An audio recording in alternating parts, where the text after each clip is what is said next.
140, 67.82. Vice President, Blue Line Futures in the Windy City, Oliver Slope. All right, Oliver, looking at corn, we also had the Commitment of Traders report that came out, right?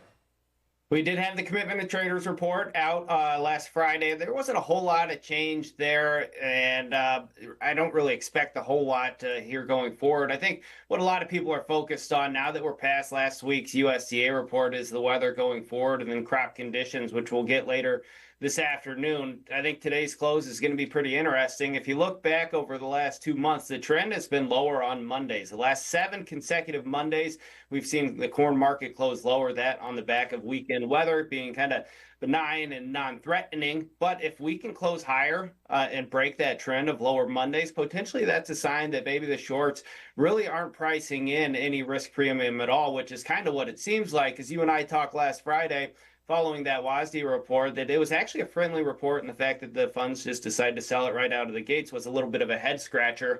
But here we are kind of holding ground and firming up a little bit. So hopefully we can see some actual follow through on top of that through the rest of the week. And then we get over to the beans. What are you watching there?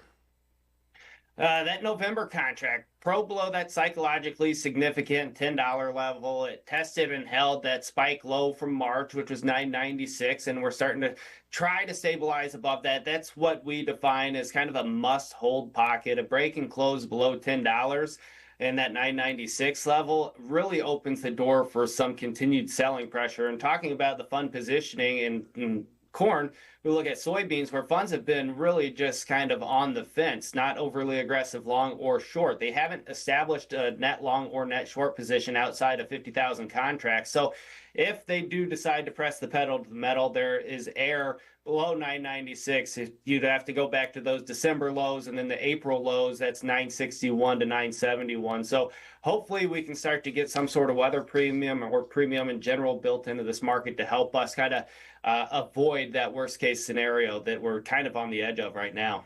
Okay, so I started with contract lows in the corn market. Let's come back and talk about a market that's not just hitting contract highs, but all-time highs.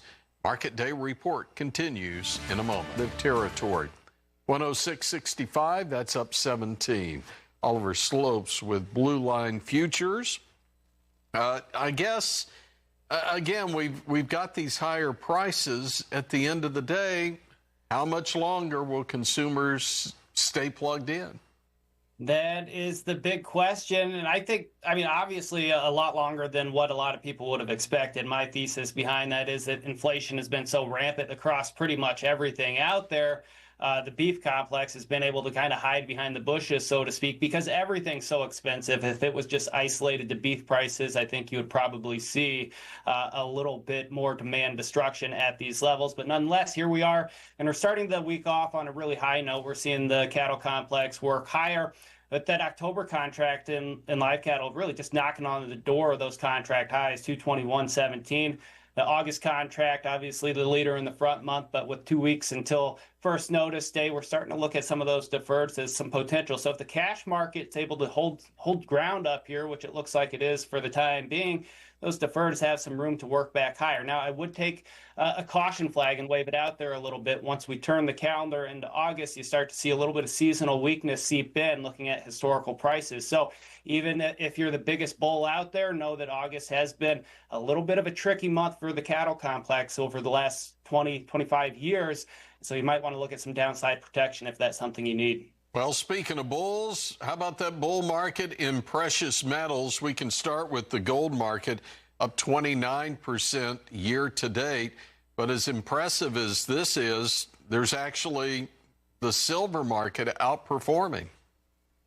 Yeah, the gold market is breaking out today, up almost $60 today, and really breaking out of a consolidation range that we've been in since the back half of April. And silver really starting to play catch-up, trading near the highest levels in about 11 years. And I wouldn't be surprised to see silver continue to ramp up and play catch-up to that gold market, which had made record highs many, many times throughout this year already. So that's something to keep a close eye on. And then similarly, over in the crypto space, the Bitcoin market had been making all-time highs several times over the last couple of weeks. Ethereum is the one to keep an eye on there, which I think would draw some similarities to silver for a potential catch-up trade there. All right, Bitcoin again continues to just ring that bell. Probably has a couple more highs in it before too long. Oliver Slopes with Blue Line Futures, great to see you. All right, coming up.